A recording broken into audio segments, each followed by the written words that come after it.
Minecraft Bedrock is officially adding a pause option that'll work if you're the only person in your game. However, what happens if someone joins when the world is paused? Good question.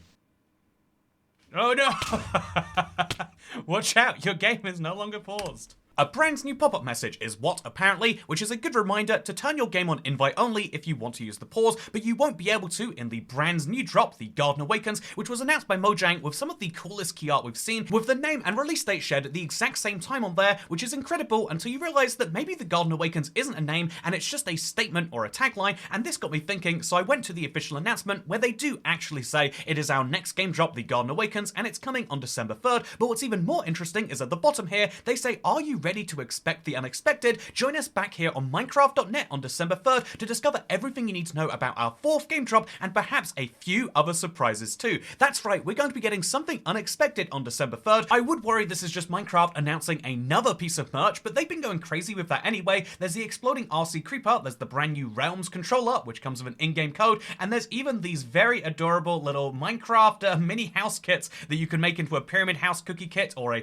pixelated cookie kit. You can make Minecraft cookies if you really want to, and I've got to say there is a certain charm to these, even though they're not available in my country. And so is it going to be these? No, the Cape Fiasco starts on the 7th, so it's not that either. And so is it actually in-game items or something that you can actually earn in the game itself? I certainly hope so, but I also think it's possible that maybe it's something to do with the Iron Golems, because as Moth Farmer says, and no, why is no one talking about how cool it looks in the movie? Yes, they do feature the Iron Golem in the Minecraft movie, but they also made a specific lore video about the Golem this week. Players wanted the villagers to be able to use weapons to defend themselves. I really didn't want that, so I thought that they needed some kind of guardian to protect them. I love to hear the lore of Minecraft, but it is always weird to hear about things that happened during your time you've been playing Minecraft, such as the introduction of villagers and the Golem, to be described like, yeah, we had to do that so long ago, like it's ancient history. But as well as talking about ancient history, they spoke about the present day a bit when they made some pretty interesting value judgments on people who use Iron Golems. An iron farm is when a player builds a mechanism that gives them unlimited iron in the cruelest way imaginable. At the risk of sounding hyperbolic, this is the worst thing any human being has ever done in the entire history of time. Don't they think about how the Iron Golem feels about that? I'm going to take a wild guess and go with no. I've got to say, I love the humor from Mojang around what is easily the second worst thing that players regularly do in their worlds, but as well as getting the value judgments, we also got a little bit of game design talk from Jeb about how he felt about iron farms. I think at this time we reached some kind of understanding, game designers versus players who wants to create these. We want to keep the iron farms, but it needs to require some effort from the player's perspective. Perhaps the most interesting piece, though, was the insight into the future of Minecraft drops, where Jeb reiterates an opinion that he's had for a while now about natural disasters, and the main reason he won't be adding them to the game, in reference to how the Iron Golem will never attack a creeper. We want players to be in control of what happens to their world. If there is a random event that causes destruction, the player needs to be involved in some way. So even if a creeper can explode and hurt a player, but then it was technically the player's fault, they should have paid more attention.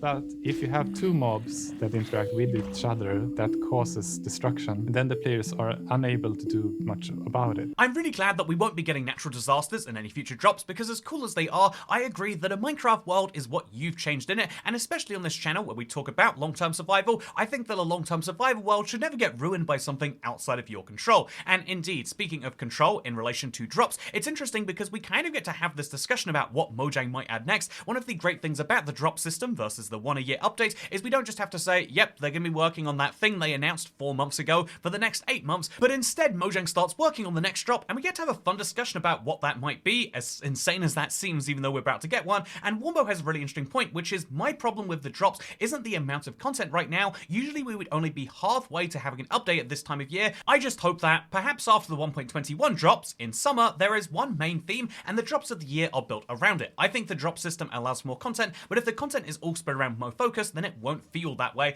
And this is a really interesting point. And I could see the idea of having lots of drops focused around the big themed update later, but I also love the idea of having lots of drops that are implicitly non-focused from each other. Indeed, one of the best ideas I heard was from one of the people behind the Minecraft wiki, who says that, yeah, I think the best update Mojang could do right now is an Armored Core sized minecart update. Quick small update that does something people have begged for. A good chunk of the work has already been done with the minecart experiments, and they've already gotten feedback from that, and indeed, this is something I think is really true. Why don't they just take some of these small experiment features and use them as a way to get a dropout if it's in a time of the year where they wouldn't necessarily have that much content otherwise? I think that's a really cool way to, bide people over until the next Minecraft Live announcement, and yeah, I do think that it is a fun way for Minecraft updates to happen. I like the idea that the size and the scope can be variable, and I feel like people being able to predict the updates is part of what led to their downfall. People started expecting bigger and bigger things, whereas if you have every 2 or 3 months, or in some cases like Minecraft Bedrock, every month and a half or so, if you have an update coming out, then you don't have the biggest expectations, and when something happens, you feel great. To put it in the words we use on the stream all the time, if you keep your expectations tiny, you probably won't be whiny. This is also pretty good advice for the Minecraft cape fiasco going on right now. If you don't know, Minecraft made a really cool eye blossom cape to celebrate the Garden Awakens. This is really great, and if you were wondering how you got it, well, it came out via a leak that actually you'd have to buy the Minecraft cape, and it's just such a cheap looking cape if you ask me, and it turned out that they didn't want this to be announced, so they removed it, and it was assumed because of the backlash that it would probably go away and not come back, but nope, if you go to the Minecraft kids or adult cape, it says on the page right now that if you keep an eye out, starting December 7th, you can unlock an exclusive in-game cape, and so I guess it's here to stay.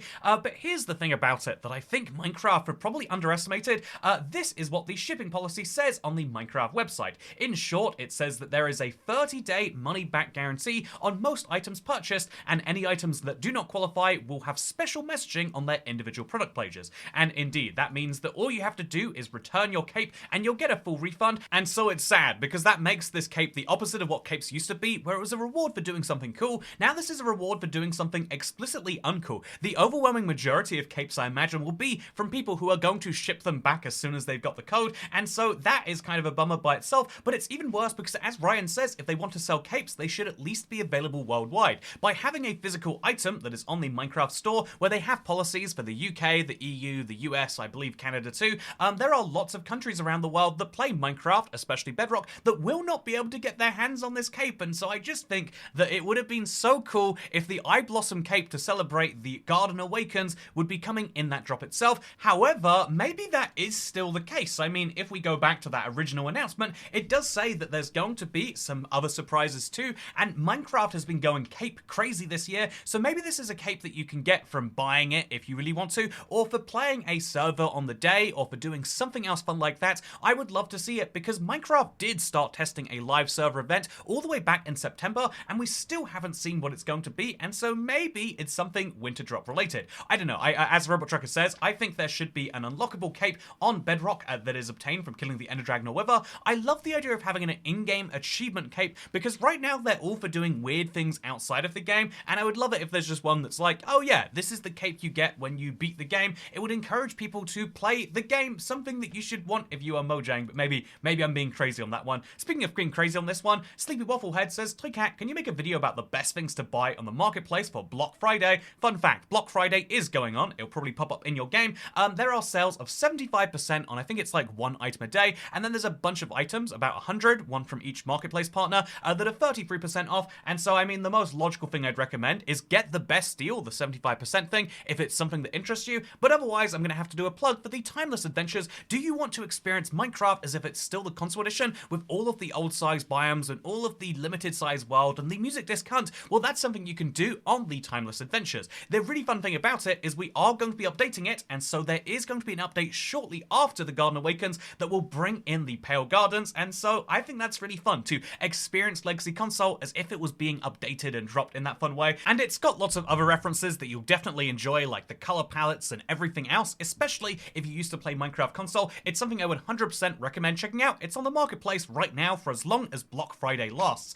Speaking of Block Friday, I have one last question from Gaster60066, who says, you're everywhere at once all the time. How do you even manage to make videos so quickly? So it's funny you say that it was so quickly, because I was in Amsterdam for a friend's birthday, and I got the news that the update had a name and a release date literally while we were on a boat celebrating, so there was nothing I could do. Usually I would just like kind of leave and get back to the hotel room and get something done as quickly as possible, but it was just impossible in this case. But as to why am I everywhere all at once all of the time, I mean, I don't think that's actually true, but I really do love to travel, whether that's a new part of my own city, whether that's a city that's a couple of hours away, or whether that's jumping on a plane and going to a whole new country. I just love to explore. It is something that is like built into my DNA. Anytime I can find any spare time or any spare money, that's what I like to throw it towards. And maybe I'm a bit too obsessive with the hobby in some ways. I think that's something I'm trying to realize about myself. But also, it's something that I think is just important for human life, is the moment you stop being curious about what's out there in the world is the moment you stop being a human and start feeling like a bit of a robot. And so it kind of fits with what I do here on YouTube, in that I can just kind of prepare for when I'm traveling, with the one exception being Minecraft news. I pride myself on doing accurate, reliable, but also timely Minecraft news, and so I can't predict what next Wednesday's news is going to be, so I kind of have to always be ready to make those videos, but that is precisely what I do, because I know that when I'm excited to watch some Minecraft news, or